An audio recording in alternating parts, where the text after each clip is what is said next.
So now we're going to start the Bevor. It's a one-piece Bevor. Here's the pattern. I've changed it over a few years.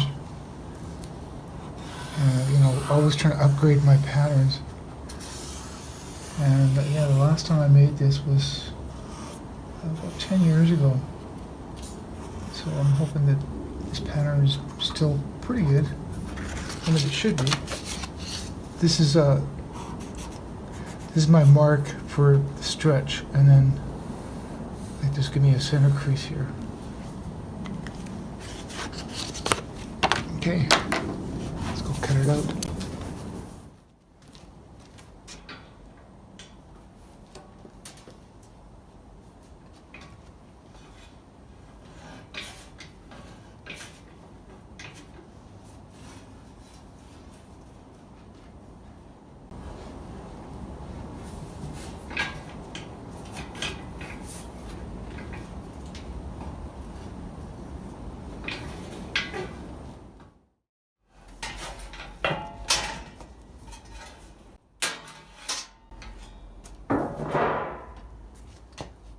Yeah, so this is 18 gauge as well, because we're going to be doing some pretty good stretching.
Alright, so now, as usual, everything starts off flat.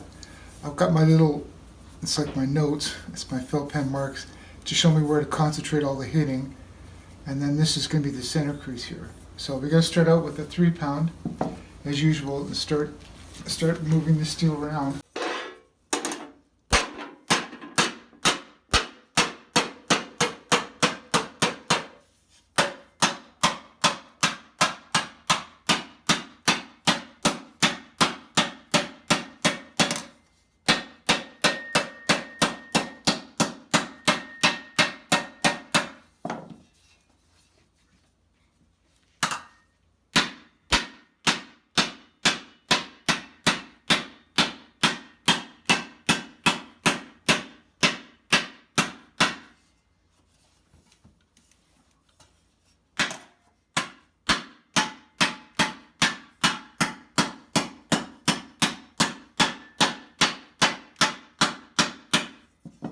I'm going to avoid doing the sides right now because we want to concentrate on the chin for now. So yeah, we want to punch this out. So it's almost best to go with something heavier as soon as possible, because we're going to want some extreme stretching right here. So I'm going to go with my 5-pound.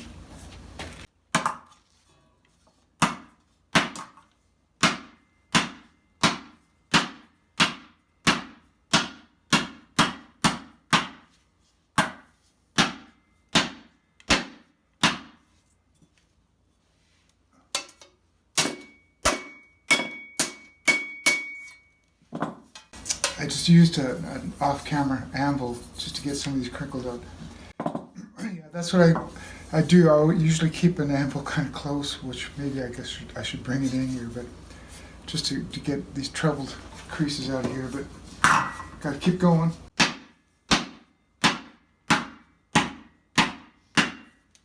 Now because we're kind of hitting there, we're losing the mark, so I always keep a felt pen handy before that mark is gone.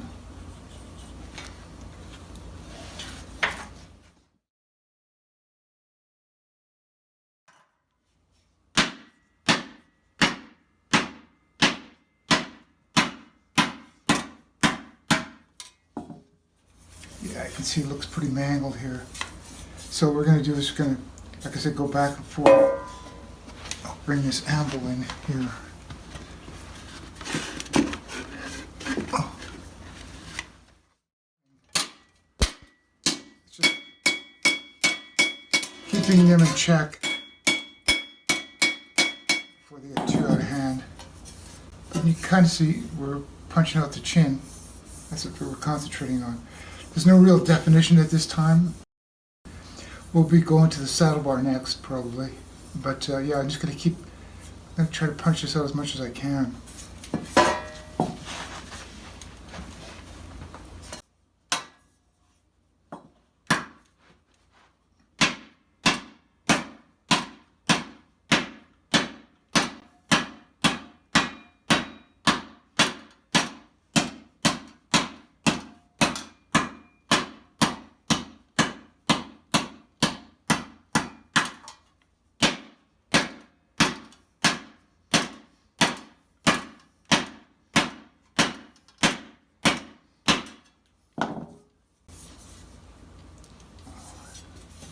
Visual is starting to get work hardened, which is good. But you can kind of see where I'm at right now. So what we'll do is we're going to take it to the saddle bar, get a little more definition, kind of punch this in, and then we'll do another round of stretching. Alright, so now we're going to go to the saddle bar and start shaping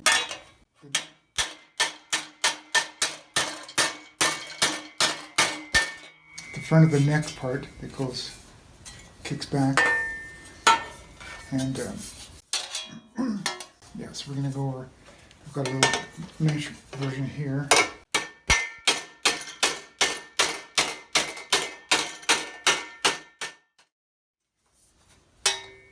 Kind of see the chin starting to come out.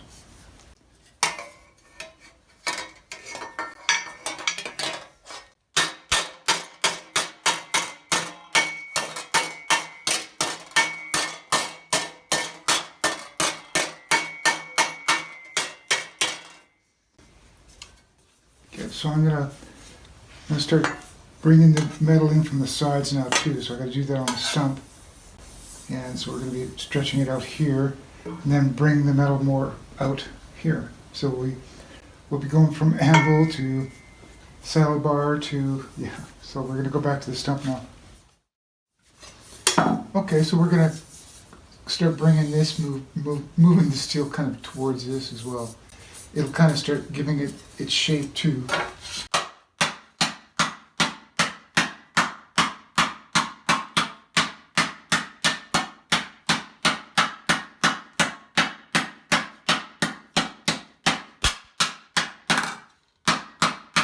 It's not a lot of stretching here. We're just gonna give it a slight curve.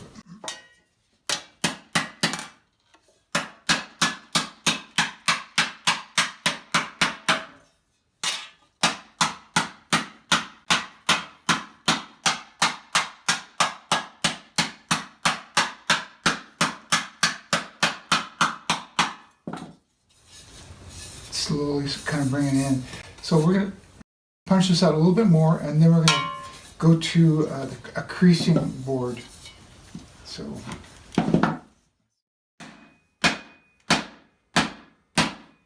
yeah, the hole I'm using here is the smallest one I have. It's for extreme concentrated stretching. So it's like, what, maybe 2-inch hole or so, 2.5-inch hole.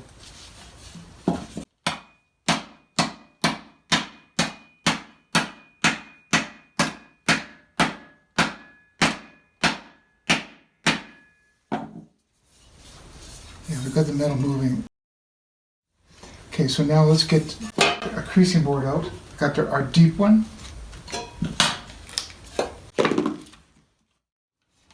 So with the creasing bar here, this is the really thick one. We're going to start giving it some definition. We're going to be pushing it, like we're going to be stretching it more, but also, yeah, starting to give it that center ridge crease to it.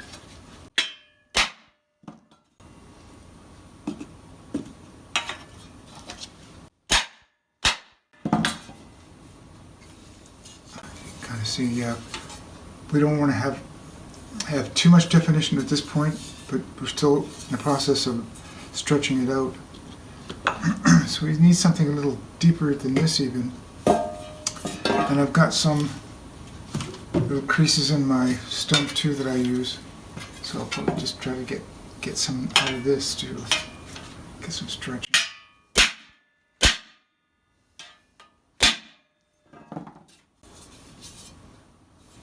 Yeah, you can kind of see it's starting to really punch out, which is really good. Okay, so from here, yeah, I'm just going to start kind of almost planishing the sides out and then going on my extreme saddle bar. So we're going to go to the macaroni bar next.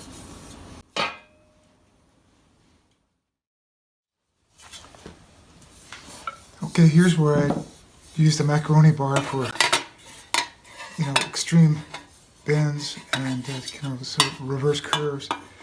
So I've got my 3 pound, which is the one I regularly use a lot, and I'm going to downsize to my 2 pound. This is more for smaller and more, you know, directed, really small bends. So that's kind of what I'll be using for this.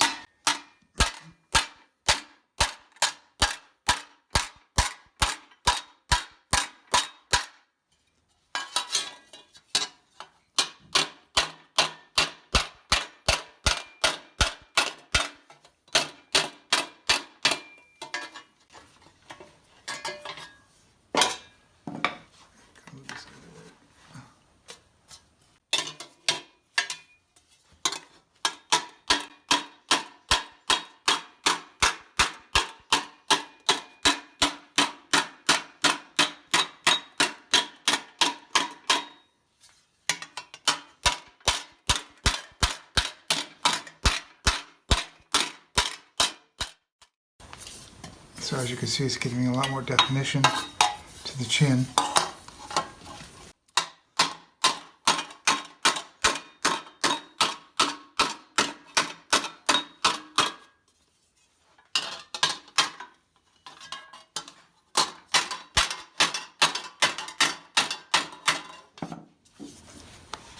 Oh.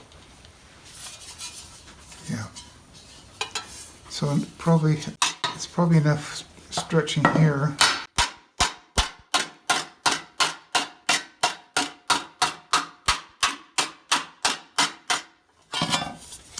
Then I'm going to go to the planishing anvil and start getting more definition. Start to straighten this all out here.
As you can see, it's starting to really take shape now.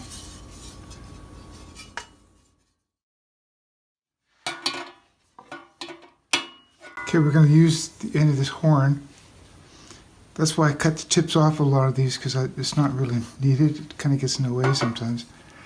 So we're going to hammer this down here. So in a sense, we're stretching it down underneath the chin.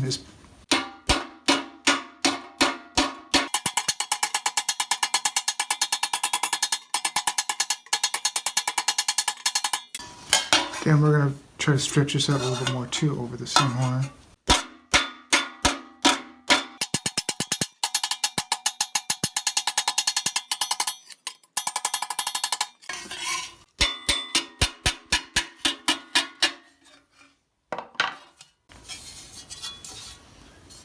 So as you can see, it's got a lot more definition. So now we're going to chisel this to give it that real center crease out, and then start planishing.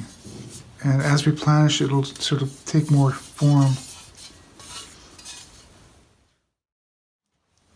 Okay, so now is where we make this defined crease at the center of the chin. So I've got one that's not really sharp, just kind of rounded off, but it's enough to give it some definition for now.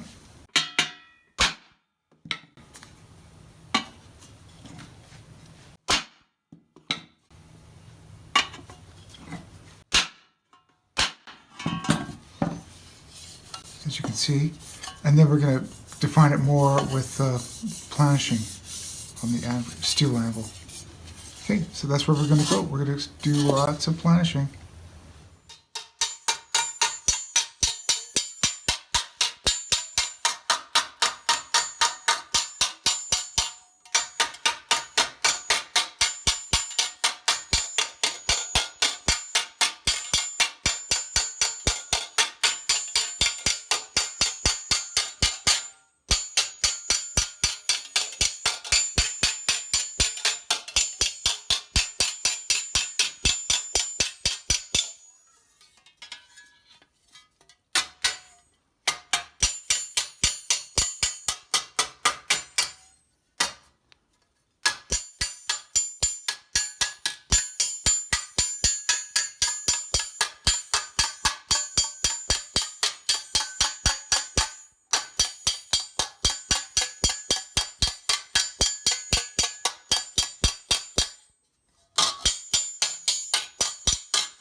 I can just define this with the flatter hammer here.